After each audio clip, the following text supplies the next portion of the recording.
Ya bueno, entonces ahora, ya, sí, o sea, estamos explicando solamente cuál era la cuestión del coronavirus, ¿no? O sea, eh, la forma como atacaba, el desconocimiento que se tenía en ese momento de tratamiento y la especificidad que tiene el virus, ¿no? El coronavirus, ¿no? Esta nueva variante, esta nueva versión, digamos así. Y ese era el problema que se desconocía totalmente, ¿no? O sea, cómo tratarlo, o sea, se probaron varias combinaciones, eh, pero no funcionaban al comienzo, ¿no? Hasta que por fin después ya poco a poco se perfeccionaron las combinaciones, hicieron muchas experiencias entre la ventilación mecánica, porque el problema era la oxigenación. La saturación de oxígeno en la sangre bajaba rápidamente, entonces, y ese era un problema que no se tenía mucho en cuenta. O no se lo consideraba. Se tuvo que, digamos, balancear muchas cosas al mismo tiempo, ¿no? Para intentar una terapia. Al final se logró, de alguna manera se ha logrado, ¿no? Pero la gran ayuda, y eso es digamos, el avance de la ciencia que de ahora, ¿no? Es haber logrado en poquísimo tiempo la vacuna, ¿no? Eso ha sido lo más, digamos, grandioso. ¿Ah? ¿Cuándo empezaron a vacunar?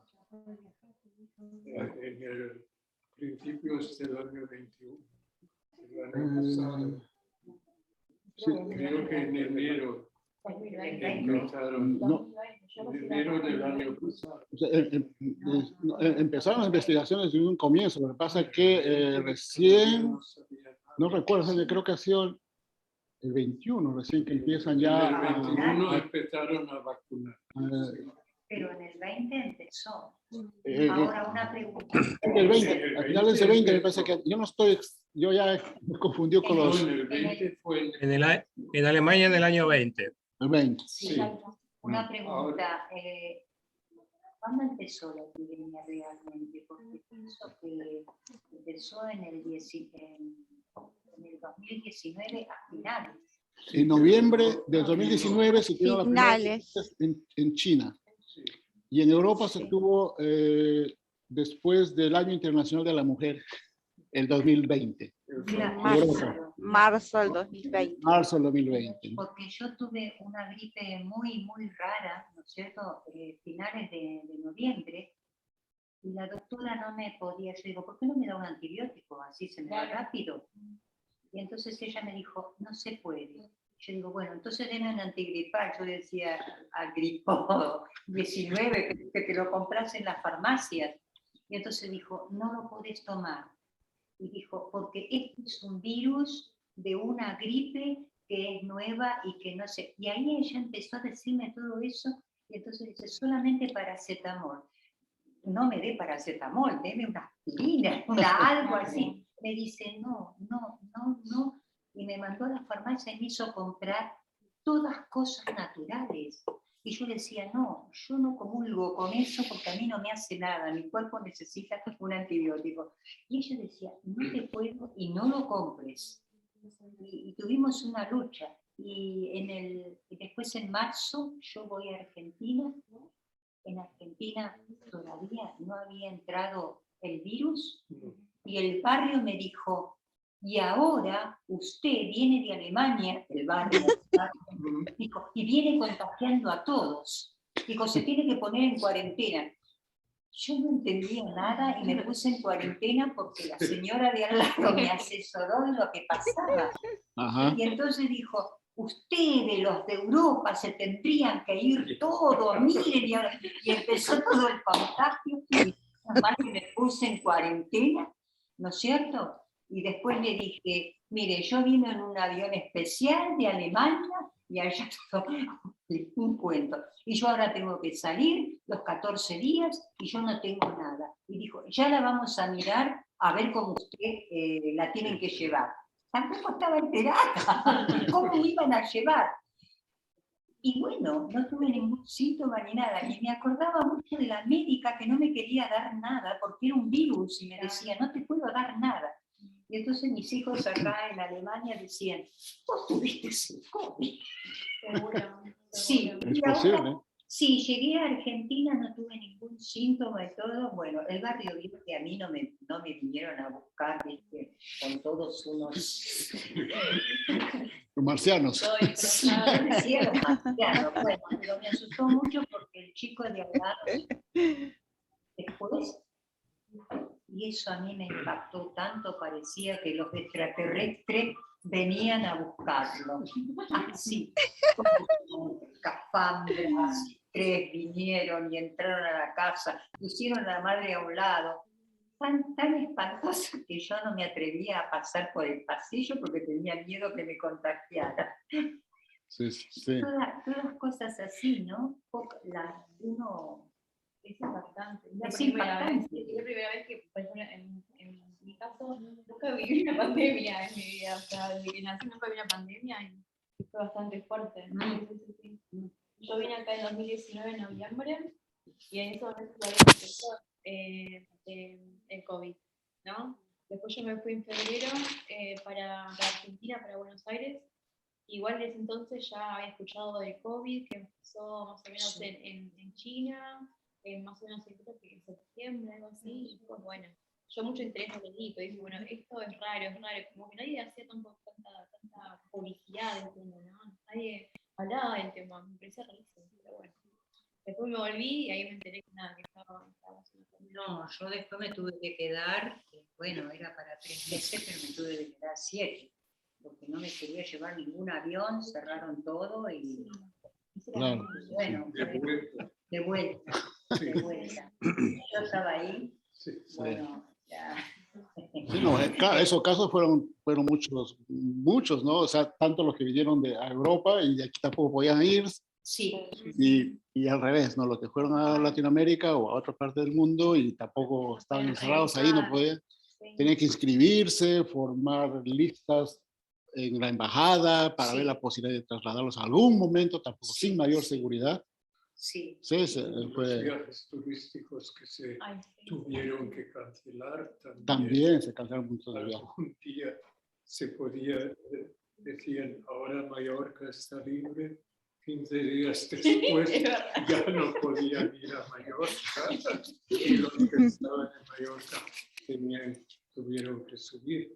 Y en Marruecos hubo muchos turistas cuando aquí hubo los primeros casos y ya no hubo vuelos turísticos y los tuvieron todos en el aeropuerto de Marrakech encerrados. Sí. Luego el ministro del Exterior mandó aviones para rescatar los turistas, que fueron miles de turistas, y dicen no podían salir del aeropuerto porque los marroquíes los insultaron, decían que habían traído la pandemia a Marruecos, a los turistas.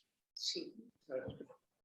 Y estaban allí sudando días y días en el aeropuerto, esperando el rescate del ministro del Exterior, que fue entonces, no sé cómo se llamaba. De todas formas, mandaron muchos aviones a Egipto, a Marruecos.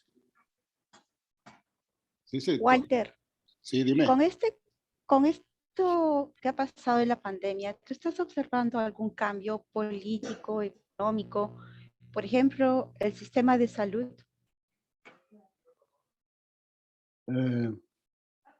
Mira, yo tendría que decir que, o sea, hay una reacción diversa, o sea, de acuerdo al país, a la forma como se está enfrentando o sea, la medicina en qué dirección tiene, preventiva, si es más socializada, pública, o es más privada. Entonces, de acuerdo a eso, podemos decir que ha habido cambios. Por ejemplo, en España se reclamó contra la privatización y se decía, bueno, que tendremos que insistir en una salud pública de calidad. En Alemania se ha venido dando paralelamente ambas cosas, o sea, la privatización, pero también manteniendo de alguna forma el estatus de salud pública. O sea, hay institutos ya dentro de las uniclínicas, incluso las clínicas universitarias, que sin embargo tienen sus institutos completos ya privatizados, pero funcionan en forma pública, o sea, están al servicio, digamos, de la salud, si se quiere, en ese aspecto. Entonces, por eso la diferencia, ¿no? No sé en otros países cómo es. Entonces, lo que sí se recomienda y lo que sí más o menos hay digamos, un consenso, no solamente en las autoridades de salud, sino también, digamos, en la sociedad misma, es que debemos mantener una salud pública, ¿no? Esa es una garantía para actuar de una manera, digamos, mejor de lo que se ha hecho en países donde la privatización ha tenido una prioridad, ¿no? Donde la salud es una cuestión de mercado, de mercantilismo, de negocio, ¿no? Sí, eso, digamos, eso sería un poco las diferencias, pero claro, la tendencia no lo sé al final cómo va a ser después, ¿no? Por lo menos se mantiene, o sea, digamos, Alemania, Austria se mantienen todavía en su sistema de salud pública, a pesar de la lenta privatización que se viene dando, ¿no? No lenta, ¿no? Que en algunos aspectos está descarada, podemos decir, pero de alguna forma hay todavía una salud pública de calidad, que no es discriminatoria, incluso, que permite al paciente también mucha libertad. Por ejemplo, un paciente de Múnich puede irse a operarse a Berlín, por ejemplo, o a Hamburgo, sin ningún problema, solamente tiene que coordinar y nada más, ¿no? En cambio, en España, por ejemplo, es diferente, o sea, no lo conozco muy bien cómo funciona, pero ahí están por digamos, distritos, ¿no? O sea, un distrito, solamente los que viven en ese lugar, tienen en ese distrito, no pueden irse a otro distrito, ¿no? Y si tienen que irse por una necesidad, digamos, no se llama necesidad, ¿no? Porque es necesario para su salud, porque en el distrito donde vive no tiene las condiciones, ¿no? O sea, tiene que justificar, mejor dicho, todo eso, ¿no? En cambio, en Alemania no es mucho así, o sea, no necesita justificar, solamente es el deseo del paciente y la libertad del paciente de decir, bueno, yo quiero que me cure en tal clínica porque pienso que ahí va a ser mejor de donde yo estoy. Buscas tú las posibilidades, digamos, ¿no? Esa clínica, digamos, de tal ciudad,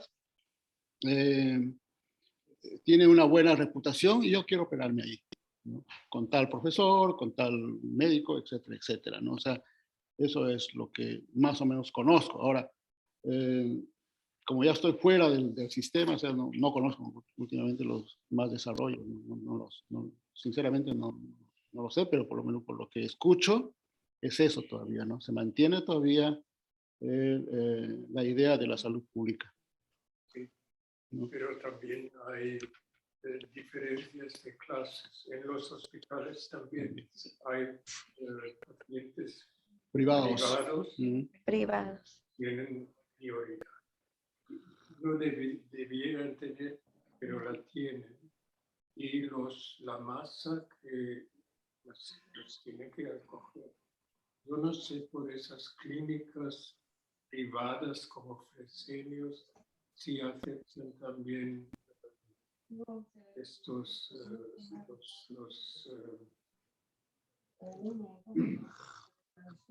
¿cómo se dice? Pacientes pacientes normales. O sea, sí, los trabajadores no tienen la misma prioridad que los...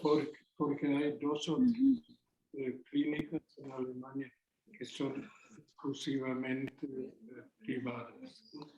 Eso es lo que yo mencionaba también, o sea, que hay institutos dentro de las clínicas que son ya totalmente privadas, pero todavía mantienen, digamos, una cuestión de salud pública. O sea, alle Krankenkasse pueden ser tratados en esos lugares. Ahora, es cierto, y un poco que no había hecho hincapié en eso, de que existe ya una especie de élite en el tratamiento de los pacientes. Si eres paciente de Krankenkasse privada, seguro privado, entonces tienes muchos privilegios que no lo tienen los otros pacientes. Incluso... No tenés la misma medicación que los privados. Incluso...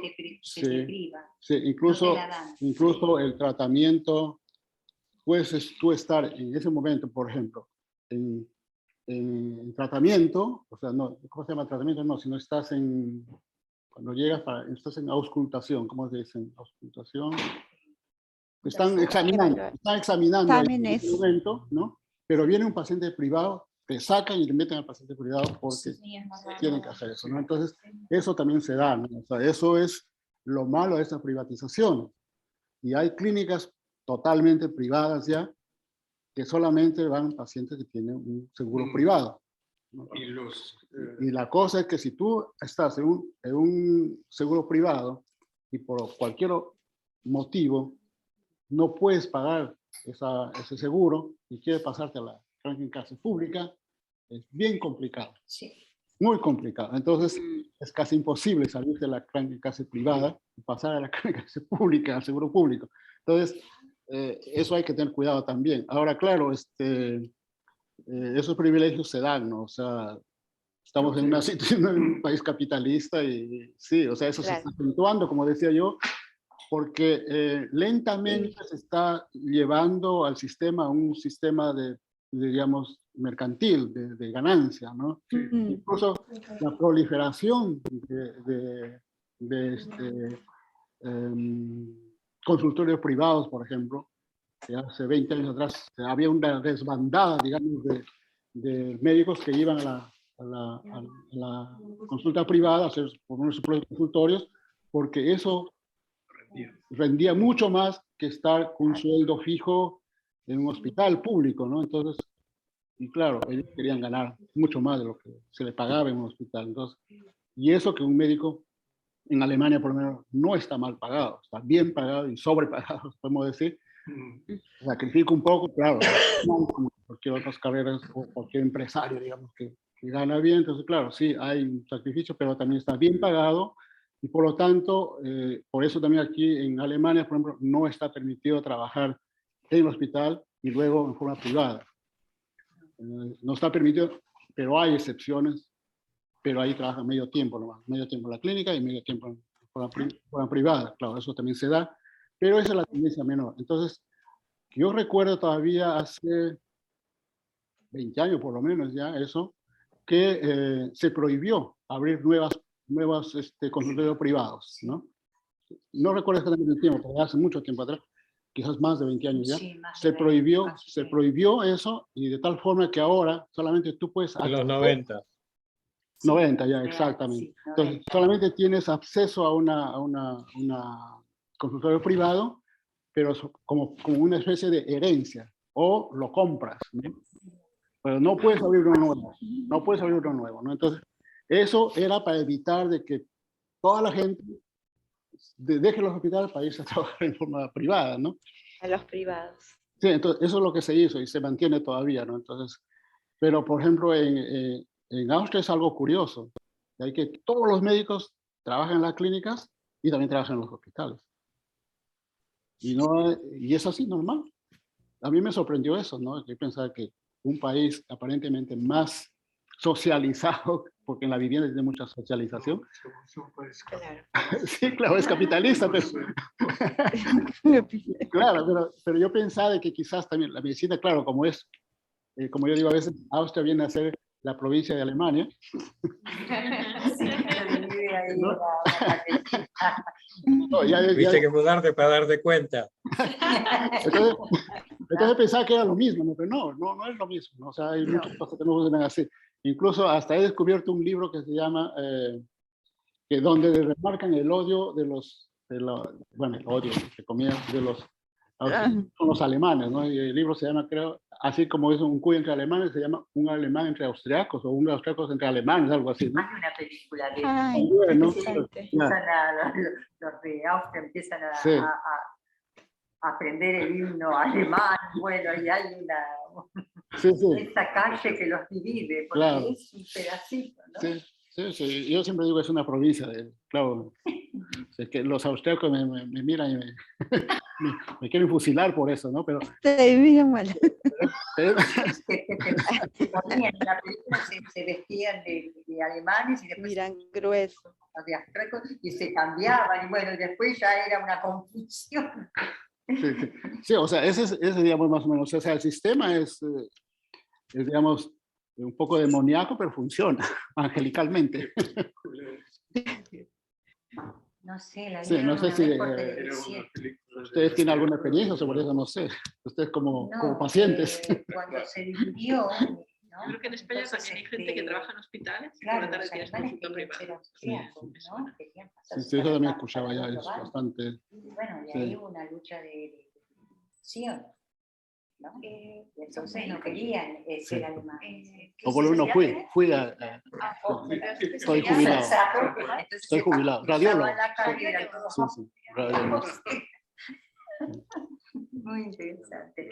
Pero ahora otra, yo le quería hacer una pregunta. Pero Alemania realmente no estuvo totalmente vacunada como los otros países. Estuvo un 65%, pero no se le dio la importancia de vacunar a toda la población. Cuando empezó todo el contagio y la pandemia, se dieron cuenta, pero se dieron cuenta tarde. Sí, pero había un control también.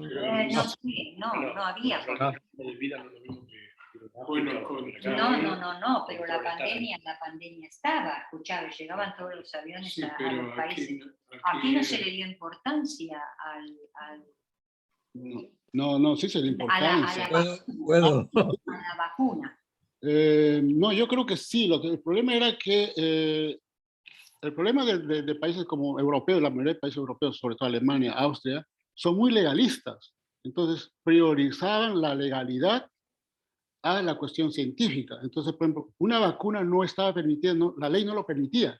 Entonces tenías que reformar la ley para poder aplicar la vacuna. No lo van a conseguir. Claro, Lo entonces, que pasa en España tampoco Sí. hay obligación de vacunarse, pero como vivieron esas tragedias en España, todo el mundo acudió a las vacunas. Aquí hicieron toda la propaganda para que fuéramos a vacunarnos Sí. y muchos lo hacían, pero hubo una fracción de la derecha sobre todo sí, sí. que dijo no querían vacunarse. El negacionismo ha sido muy fuerte en Europa también, o sea, y liderado por la ultraderecha fundamentalmente, ¿no? Entonces, eso ha sido también una gran traba y sigue siendo una traba para la vacunación. En algunos países creo que se lograron hasta 80% de vacunación, otros, pero un promedio europeo creo que es del 70%, o sea, es todavía bajo para lograr una inmunización. Es posible que con esta variante se logre una inmunización más grande, ¿no? Cercana al 80 y tanto %, posiblemente. Sin tanta vacuna. Sí, pero por eso digo, ¿no? Entonces, pero claro, ese es también el riesgo, ¿no? O sea, que vamos a estar todavía en este sistema de cuidarnos, de contagios constantes que se van a seguir dando posiblemente todavía a lo largo de este año, a lo mejor. ¿Cuánta gente tendría que vacunarse? Un 90%, menos ya es, digamos, la cuestión indemnización, la inmunización. Claro, con el control que hubo, ya en la tercera vacuna se querían vacunar todos y no se habían vacunado no se habían puesto la vacuna antes, las dos que le faltaban. Sí, sí, también. Entonces, o sea, eso fue una catástrofe porque cerraron todos los lugares donde realmente se podían ir a vacunar, por ejemplo, ese que estaba en Deutsch, ¿no es cierto? Lo cerraron y entonces los vacunaban los médicos en los consultorios donde iban y eso fue un caos. Se volvieron a abrir y bueno, pero ahí se desvirtuó un poco todo. Eso es lo que me sorprendió de Alemania, ¿no? ¿Puedo decir algo? Sí, claro. No, o sea, yo pienso que lo que se está charlando ahora, lo que está hablando ahora, tratando de entender qué es lo que está pasando en estos momentos, cómo es el tema de las vacunas, porque porcentaje tan diverso de vacunados y no vacunados según los países. También es un reflejo de lo que había preguntado antes Rosana, cómo es el sistema de salud aquí, cómo es el sistema de salud allá, ¿no? El problema, digamos, más que nada es estructural. Cómo funciona la medicina en cada país depende de cada país, ¿no? Entonces, acá lo que no está reglamentado casi que ni existe. O sea, y lo que no está reglamentado no se puede. No es que se puede, no se puede. Sí. Entonces, ese digamos, fue el grave problema. Hasta la fecha hay vacunas que han tenido mucho éxito a nivel mundial, o sea, los miles de millones de chinos que están vacunados y que la vacuna de ellos no sirve, al menos para Europa, ¿no? A los chinos los ha ayudado mucho, porque ellos, por ejemplo, cierran todo un barrio porque hay 3 enfermos, y lo cierran todo para que no se expanda, pero están hablando de cantidad ínfima de enfermos que obligan a cerrar barrios a los chinos, porque es la forma de entender cómo hay que atacar la enfermedad. Y acá estamos hablando de, ¿cuánto estamos hablando? De miles de contagiados por día, ¿no? 30.000 contagiados en un día. Bueno, vamos, sigamos andando. El tema tiene que ver, por ejemplo, claro, uno puede elegir el médico, uno puede ir yo puedo ir al médico de Hamburgo, porque a mí se me ocurre que ellos son como 400 kilómetros de aquí, ningún problema, eso me está permitido, es mi derecho, ¿no? Ahora el problema es si a mí me tienen que, digamos, a mí me agarran en la calle que me quebré un pie y me quieren llevar al hospital. Ahí tienen un poco de problema con eso, porque ¿a qué hospital me llevan? Teóricamente al más cercano, teóricamente, esa es la teoría. Pero ahí empiezan a jugar otras cuestiones. El servicio de emergencia tiene un cierto distrito al cual él tiene que dirigirse.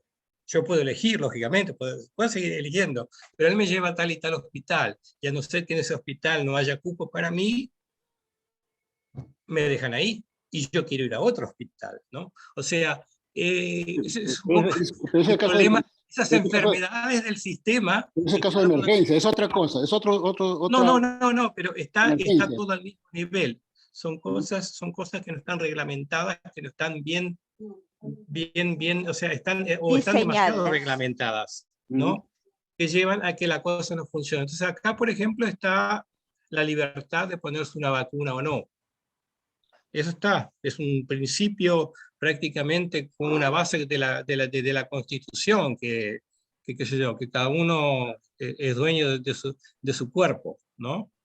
Entonces, ahí se frena con el hecho de que en otros países, nosotros de niños nos pusieron toda la vacuna y ni nos preguntaron.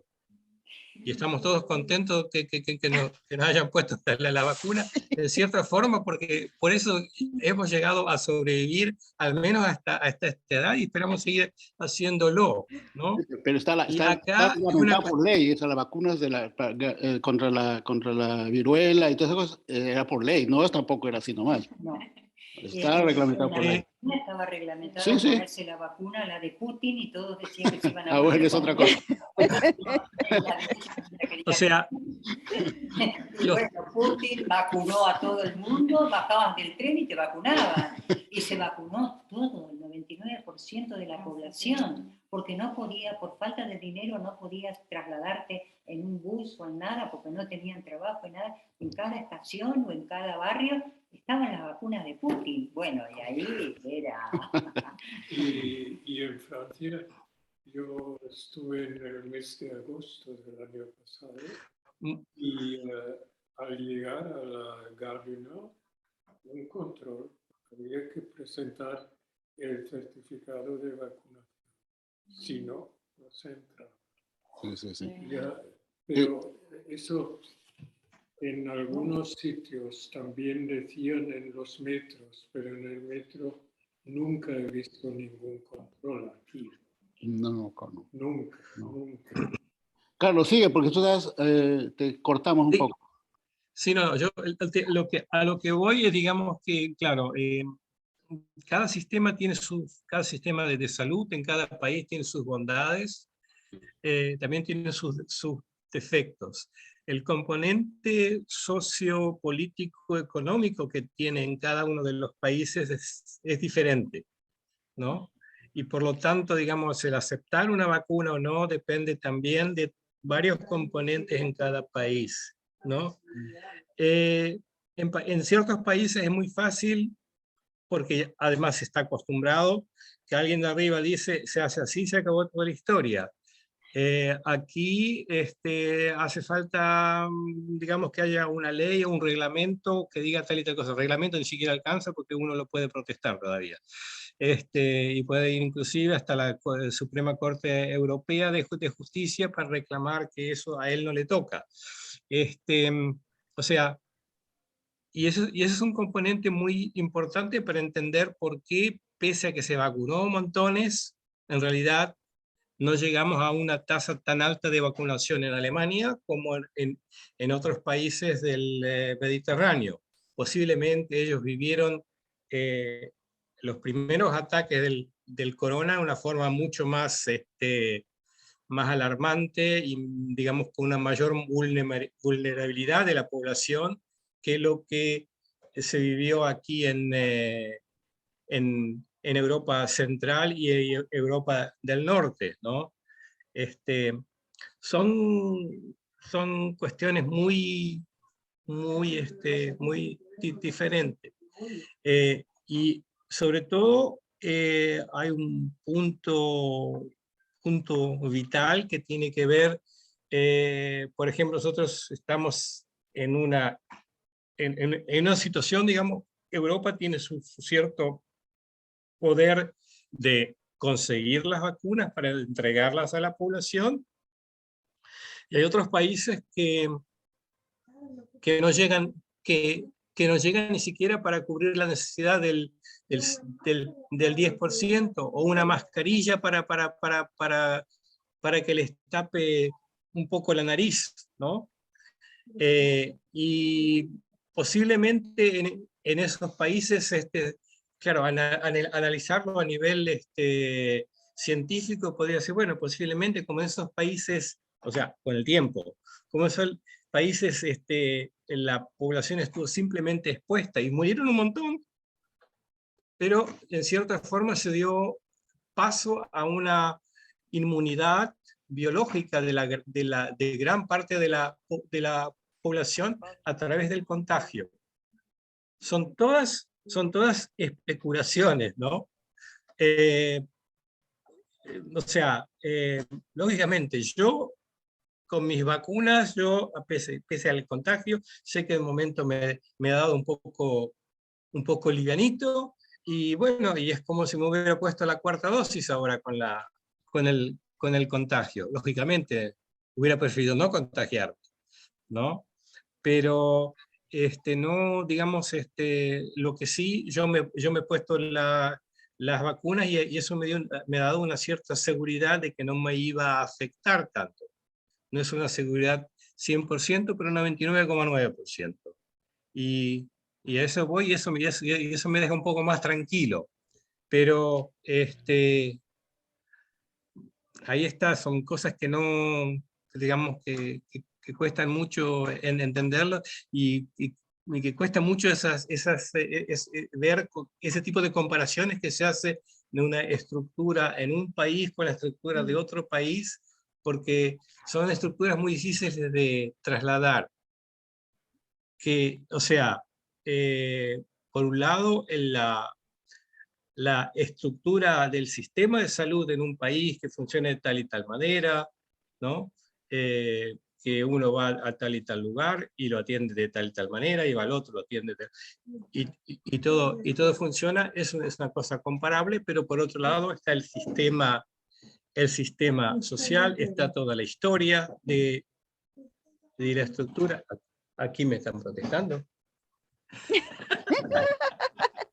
Acá me vienen a protestar, dicen que no. No, es que no puedes comparar Alemania con Chile ni Perú, por ejemplo, ¿no? Claro. Bueno, por eso, mira, a eso voy. No podés de A ninguna eso voy. manera, porque en Chile Esos ningún países. hospital existe una infraestructura como la que hay acá. Claro. Si tenés dinero lo pagás. Allá ni los médicos se han salvado, igual que en Perú, que murieron muchísimos médicos por las faltas económicas, ¿no?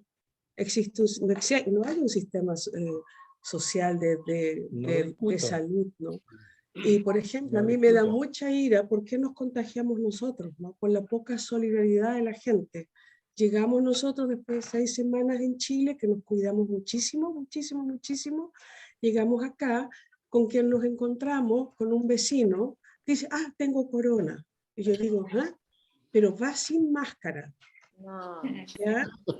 La persona que vino a mi casa, que yo le traje un paquete de Chile sin máscara, tampoco, según ella, sabía que tenía corona.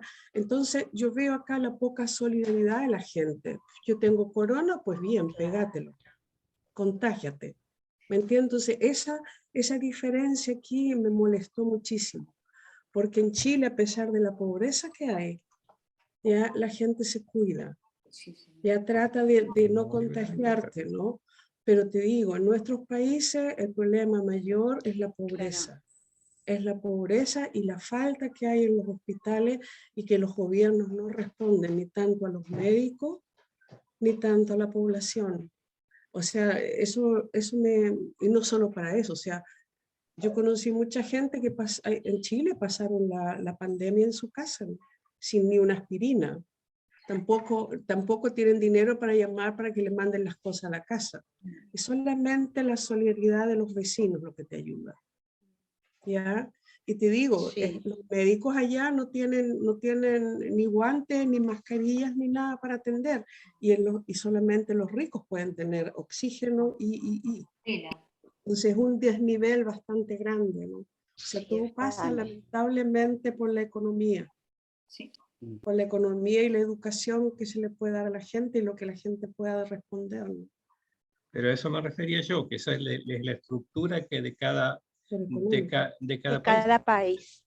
Y de cada sociedad, y que lo que hay aparte de, digamos, de cómo se generan esas estructuras, tiene una cuestión histórica, económica, social, política, que fue generando esa estructura. A mí me da mucha tristeza acordarme del Perú, como aparecían los nombres de los médicos que murieron.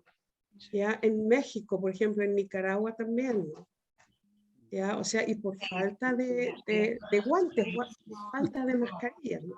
No. Eso es lo más terrible, ¿no? Los médicos trabajan gratis, o sea, cuidémonos. También, y los médicos se mueren.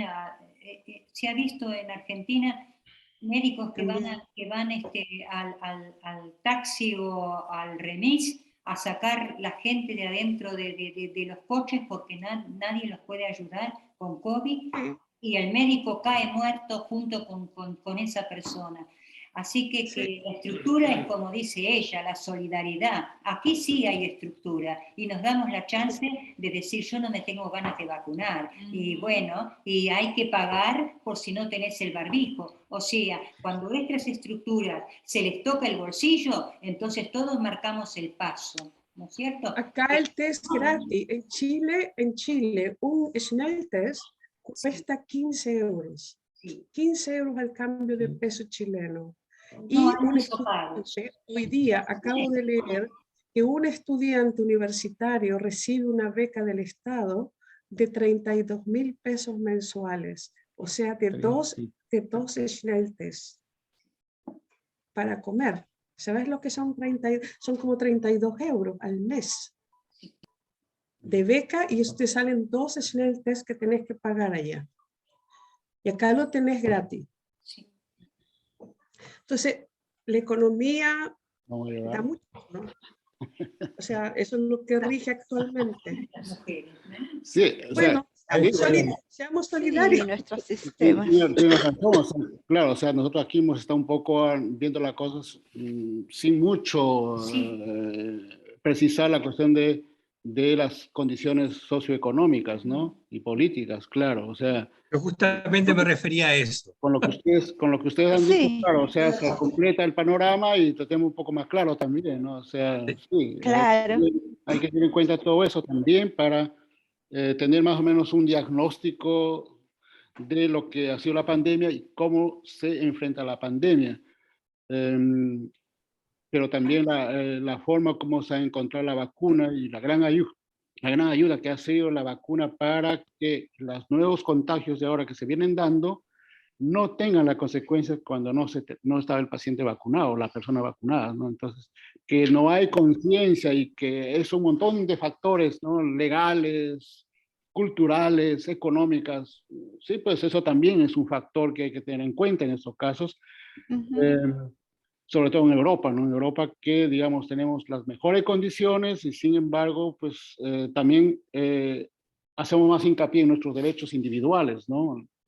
Hemos visto las grandes marchas que se han dado, por ejemplo, en Austria, de hasta 30.000 personas todos los viernes o sábados, donde se reclamaba libertad y contra la dictadura, solamente porque se estaba tratando de obligar, o sea, haciendo una ley para obligar a vacunarse a toda la población, ¿no? Entonces, claro, en cambio en Latinoamérica o en otros países están agradecidos que reciban la vacuna, ¿no? O sea, y todo eso, incluso... Que después en Europa ni se la van a reconocer, sí, porque, claro.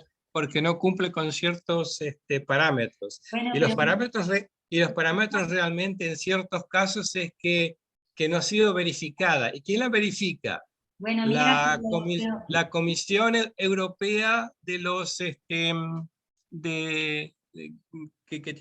tiene que ver con la aprobación de toda sustancia farmacéutico de uso, en uso humano. O sea, ellos mismos ni se tomaron el trabajo de revisarla, pero por las dudas... Que te corrija un poquito. ¿Quiénes vienen a Europa con todas las vacunas? Los que tienen dinero. Quien sea. Estamos estableciendo... Vos acabaste de decir que, bueno, que cuando vienen aquí no pueden presentar ni siquiera las vacunas correspondientes.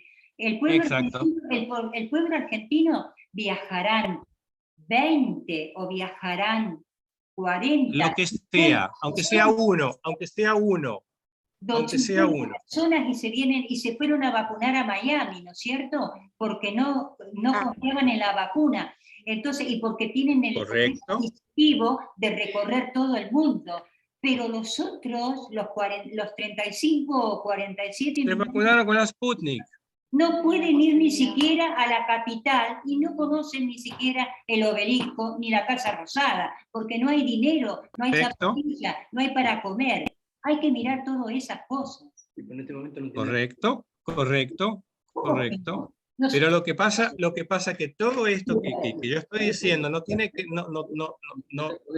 ver con la comparación de lo que sucede en Argentina o en Chile o lo que sucede en Alemania, sino tiene que ver con la forma en la cual se maneja: esta vacuna es buena, la otra es mala. O sea, yo con eso estoy diciendo que las 4 vacunas aprobadas acá en Europa son las únicas válidas, son las únicas que vale la pena comercializar, son las únicas que se pueden vender, porque está nuestro capital adentro aumentando, ¿no? Porque cada dosis que se vende es una dosis que está dando trabajo a nuestra gente. A mí qué me importa si la vacuna china o la vacuna rusa se vende o no se vende. No, ni siquiera se la compro. ¿Por qué? Porque no está habilitada. O sea, estoy manejando dentro de las necesidades medicinales del mundo, estoy manejando un instrumento supercapitalista para determinar el nivel científico de una vacuna como la otra, ¿no? Y digo más, en Cuba existe hace muchísimo tiempo una vacuna que inclusive se puede aplicar a niños menores de 2 años. ¿Qué vacuna tiene? No han tenido, la tienen, ellos la tienen, ellos la han aprobado y la están usando en su población. ¿Por qué? Porque tienen inclusive un embargo de comercio que ellos ni siquiera pueden exportarla. Está prohibido, ¿no?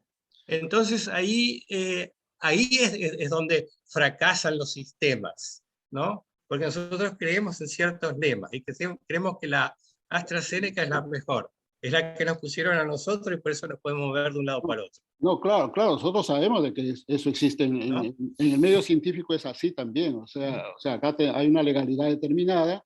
La vacuna china no puede ser aplicada aquí, la vacuna rusa tampoco puede ser aplicada acá, la vacuna cubana tampoco se puede aplicar acá, es más local, a pesar que tienen 3 tipos de vacunas los cubanos.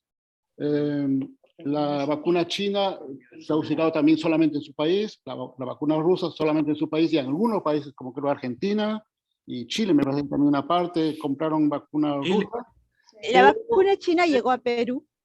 También, la vacuna china llegó a Chile también. La China, la Sinopharm. Sí, pero por eso estoy diciendo, pero incluso la China en Perú incluso fue desechada después, fue acusada de que es simplemente agua, ¿no? Entonces, todo eso era por prejuicios y porque también había negocio detrás de eso, ¿no? O sea, claro, eso lo sabemos, eso lo conocemos, o sea, no creo que esté en discusión eso, o sea, sabemos que hay vacunas ahí y que solamente se están aplicando en el mundo occidental y cristiano, y lo que quieran llamarle, solamente determinadas 3 o 4 vacunas, nada más, ¿no? Entonces, claro, pero ese es el mundo dominante que hay, o sea, no tenemos otro ahorita por el momento, o sea, no se ha podido revertir el caso legal, por ejemplo, de permitir que la vacuna rusa o la china también tenga el mismo valor que las otras vacunas. No se ha podido, y eso es lo que hay, ¿no? Entonces, no lo desconocemos, sabemos eso, pero ¿qué vamos a hacer? O sea, no depende tanto de nosotros, y no depende de la situación económica, política y también las decisiones que hay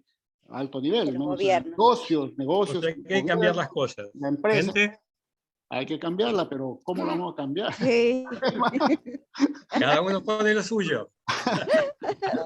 Sí. Mira, yo quisiera leerles un cuentito que posiblemente va a ser publicado dentro de poco. Es un cuento todavía inédito y justamente sobre la vacuna, del miedo a la vacuna, y vamos a ver, ¿no? O sea, todavía está aquí incluso todavía corregido. Se llama La Vacuna, pero como le advierto, eso solamente son sueños, ¿no? La noche previa a la vacuna contra el coronavirus, soñé que me había transformado en Gollum y viajaba renegando por el interior de cavernas tenebrosas. En la mañana, mientras me alistaba para ir al centro de vacunación en el Magistrat 35 de Viena, estuve muy inquieto. Llegada la hora, la médica que me atendió fue muy amable. Me indicó que solo era una pinchadita. Asentí, aunque la procesión iba por dentro. Mostré una sonrisita coqueta. Luego de la espera recomendada, abandoné el amplio salón de vacunación y afuera, en la calle, me recibió la tibieza de un sol primaveral. A las pocas horas, ya en casa, empezó el suplicio, dolores insoportables de cabeza y musculatura, así como esa sensación de adormecimiento de estar despidiéndome de este mundo. Después de tomar una tableta de paracetamol, me quedé dormido. Esa tarde soñé que en la hollada, en Huamanga, cavaba mi tumba. Ingresé a la fosa común, me acosté lentamente de espaldas, crucé los brazos sobre el pecho. A mi lado estaban los otros acusados de terroristas, pero el golpe de la primera porción de tierra en la cara me despertó. Miré el reloj, eran las 3 de la mañana. Sudaba copiosamente. El dolor muscular retardaba mis movimientos. Me sentía cansado y sin fuerzas. El dolor de la cabeza martillaba el cerebro y me pareció que iba a estallar. Una nueva dosis de paracetamol y de ibuprofeno me permitió dormir unas horas y soñé que descansaba en una lancha varada a orillas del río Danubio. Mi novia había encontrado un anillo mientras pescaba en las cercanías. Es mi anillo, le dije, y como se negó a entregarme, le estrangulé. Al ponerme el anillo en el dedo, noté que se producían cambios en mi carácter. También empecé a ver y escuchar mejor. Me puse a robar en los supermercados. Me alejaba dando saltitos como una rana, murmurando frases ininteligibles y riendo entre dientes. Al menor descuido, le mordía los pies a la gente y a los muchachos los muchachos solían patearme. Los viejos amigos, Al notar mis transformaciones, dejaron de visitarme. Desperté desnudo en medio de la sala de mi apartamento. Me levanté a duras penas y volví a la cama. Y ahora soy guardián severo del anillo que me regaló la abuela. No lo descuido ni en sueños. No vaya a ser que mi novia me lo robe.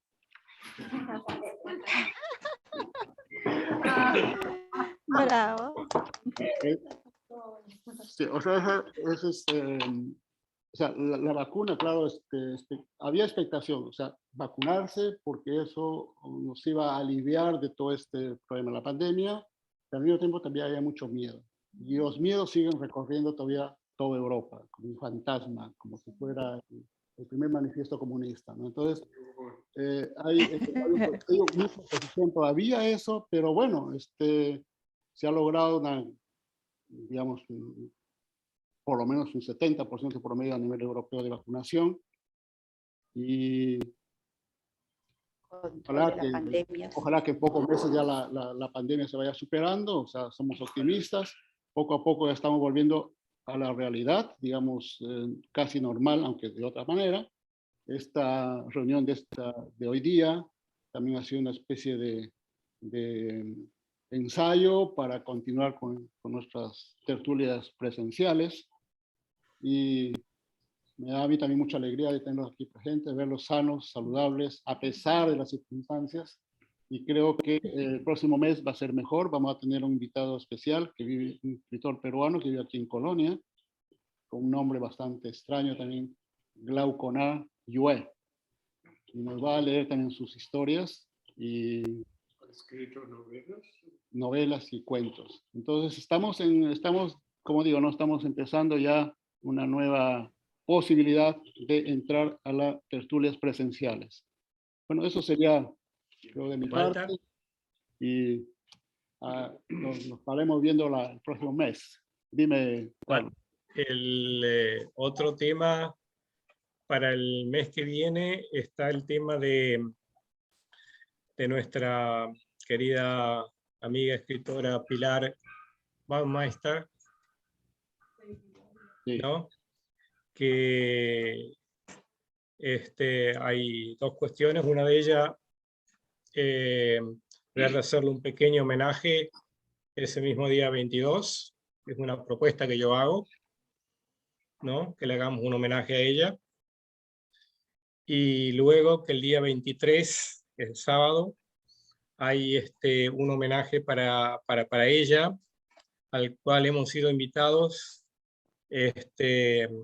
a participar en cierta manera, que la va a hacer la Asociación de Escritores de lengua extranjera y alemana en Alemania, que se va a hacer en la Alte Feuerwache, para el cual quisiera por lo menos intentar de que participáramos con un cierto contingente de gente, ¿no? Por lo cual habría que anotarse por anticipado. Esas son las dos cuestiones que yo quería poner ahora. Me agradaría de sobremanera hacerlo, por un lado, nosotros mismos en nuestro idioma castellano, nuestro idioma español, y por otro lado, digamos, eso tan propio de la Pilar, ¿no? Con su cantidad de idiomas que ella dominaba y escribía y con las cuales se comunicaba, digamos, al menos estar en forma presencial en ese homenaje que se le va a hacer.